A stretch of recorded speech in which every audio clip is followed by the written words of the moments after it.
Hello and welcome to the Sober Bartender podcast, the show where we recover from life. I'm your host, Brandi Kelly.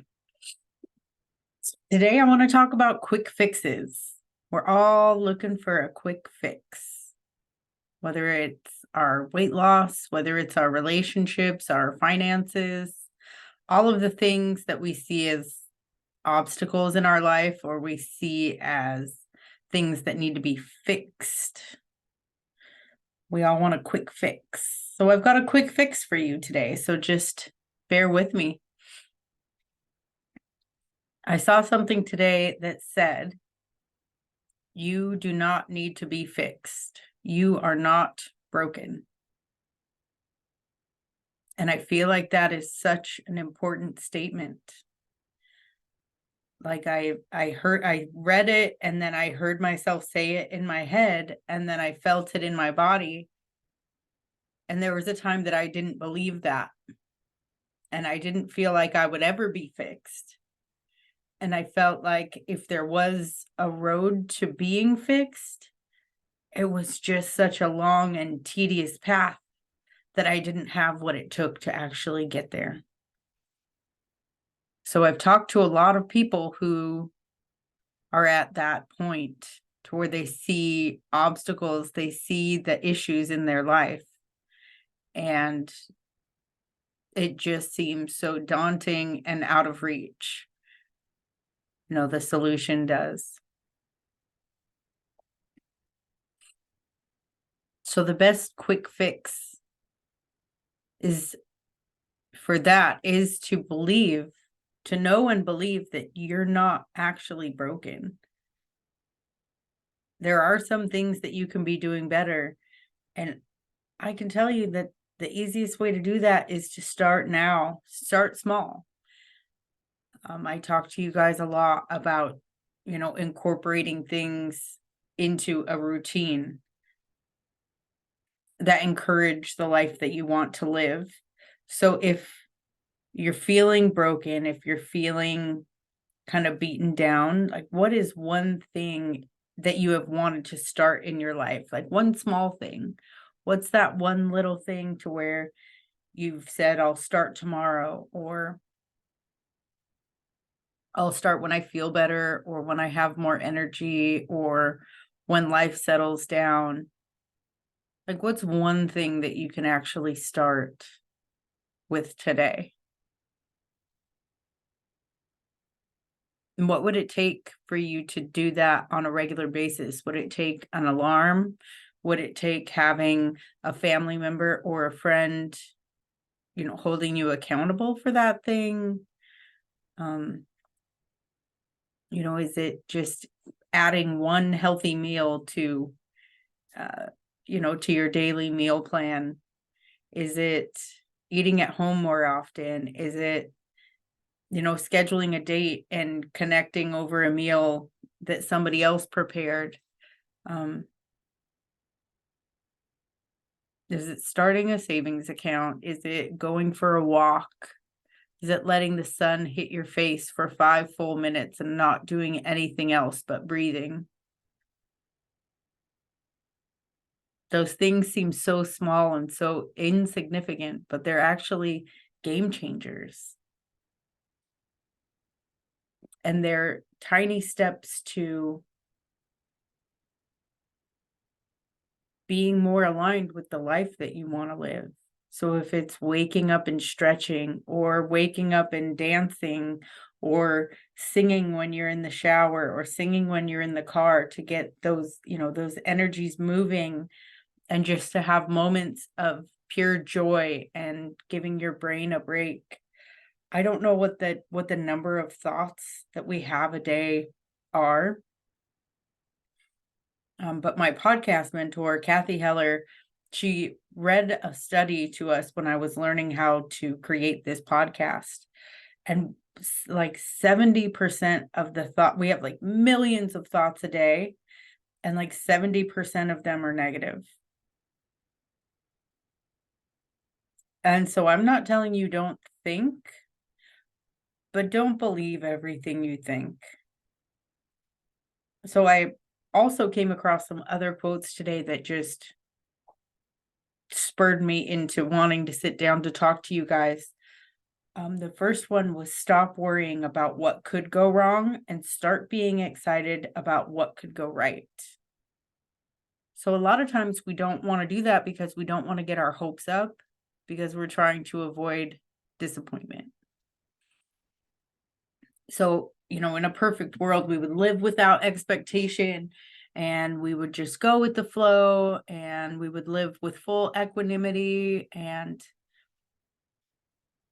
that's not always the case. But that fear of disappointment a lot of times holds us back from setting our sights on what we do want to go right. And when we're focused on what we want to go right, that's the energy that we're bringing forth to our lives. And that's what we're telling the universe. That's what we're telling God we're ready for.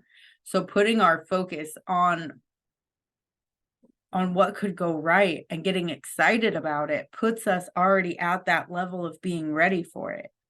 Like we're already beginning to experience it. Just like when we're worried about what could go wrong, we're already suffering as if it went wrong. We already start to experience that fear and disappointment before we even get started. So stop worrying about what could go wrong and start being excited about what could go right. So thank you, Tony Robbins, for that.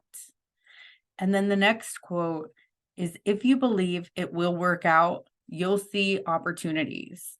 And if you believe it won't, you will see obstacles. So if you believe that you're going to get a job, you'll start seeing opportunities for jobs. Whereas if you just think that it's doomed and hopeless, you're just going to see every roadblock, and that's the experience that you're going to have. So the thing that both of those quotes have in common is our perspective. So that is the quick fix that I am offering you today. It is a magic wand. If you have always just wanted a magic wand that you could wave over a situation and make it what you want, your perspective, how you're willing to see the world. When you recognize that you don't like the way you feel about a situation, being willing to step back and ask, is there another way I can see this? What is this moment teaching me? How can I look at this differently? And then choose to see it through the eyes of love. If it's not ideal, then there's likely something much better on the horizon, and you're actually being protected from the thing that you think you want.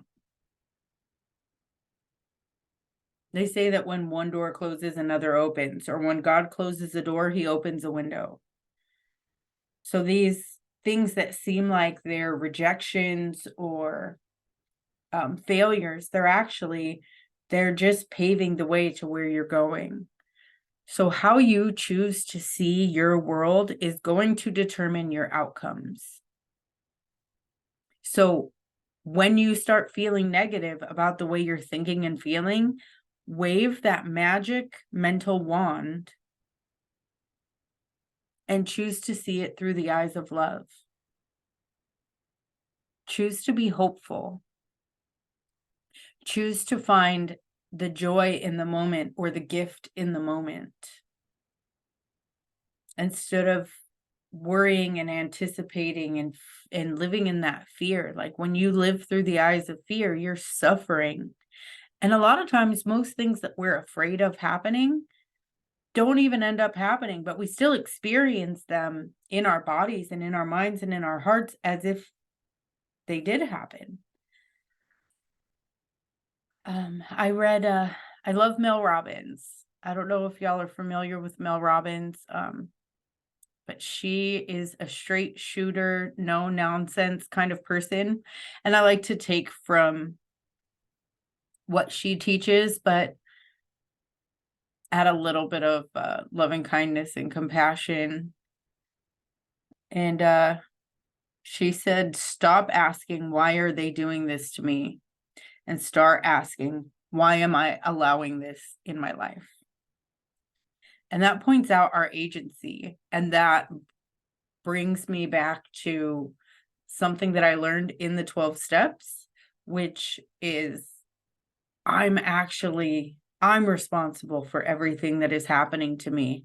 Every choice that I make, or every time I choose not to take action, like every single thing that I do determines what I get back.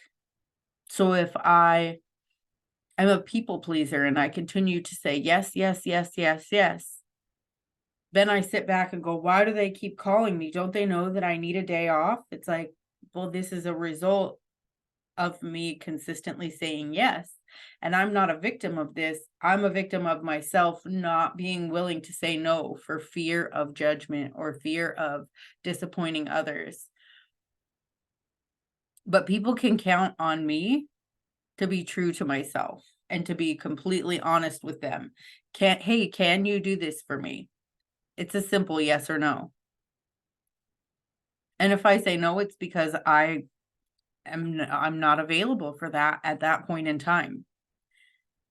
So I'm not saying yes just to make you feel good. I'm not setting myself on fire to keep you warm. And that doesn't mean that I don't love you or that I don't care. And it doesn't mean that I'm not reliable or dependable. It just means that I'm going to be true to myself and take care of myself so that I can take care of other people.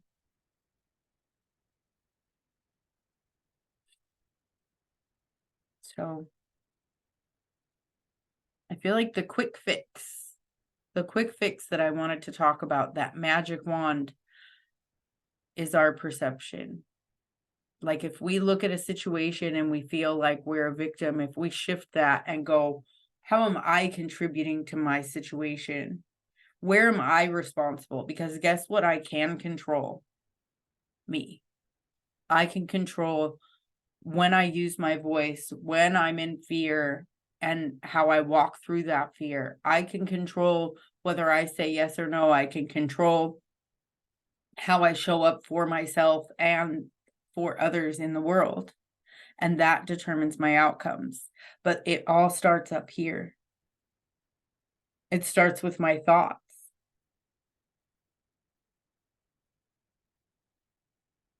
So just choose to flip it up a little bit. If you start noticing, like if you want to notice, you'll start seeing your thoughts going a certain way because you're feeling, I don't know, justified or rationalized in your anger or in your resentment or in your victimhood. Take a step back and just change how you're seeing the situation. What can I learn from this situation? How can I grow from this? What is this moment teaching me? What is this moment offering me? How can I show up in this moment as the person that I want to be instead of just reacting off my emotions?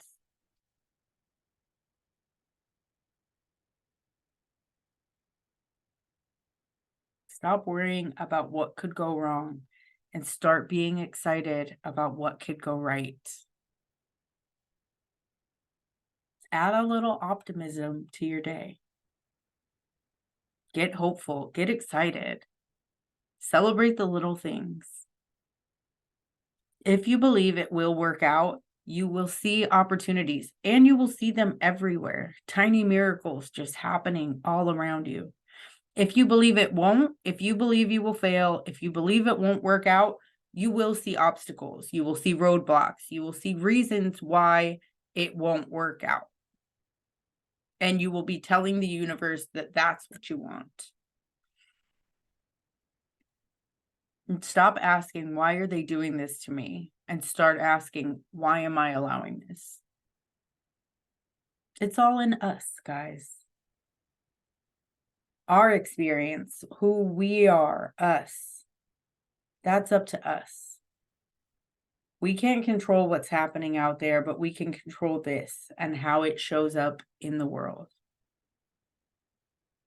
So if you want a better experience and you want to offer a better experience, start here.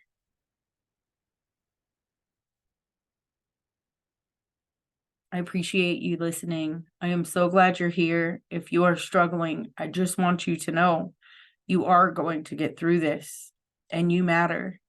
And I'm so glad that you are alive. If anyone out there is enjoying this podcast, please take time to follow, subscribe, rate, review, like, share with anyone you think might benefit from the topics that we discuss here.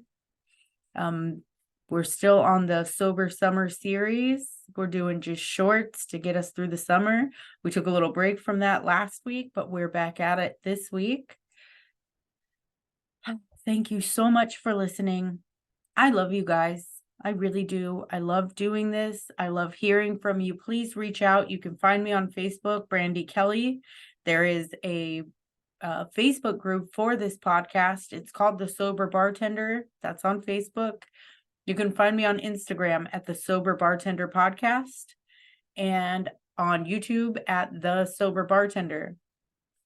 And I love you guys. I thank you. Thank you. Thank you. Put out new episodes every Wednesday. So I will talk to you guys next Wednesday.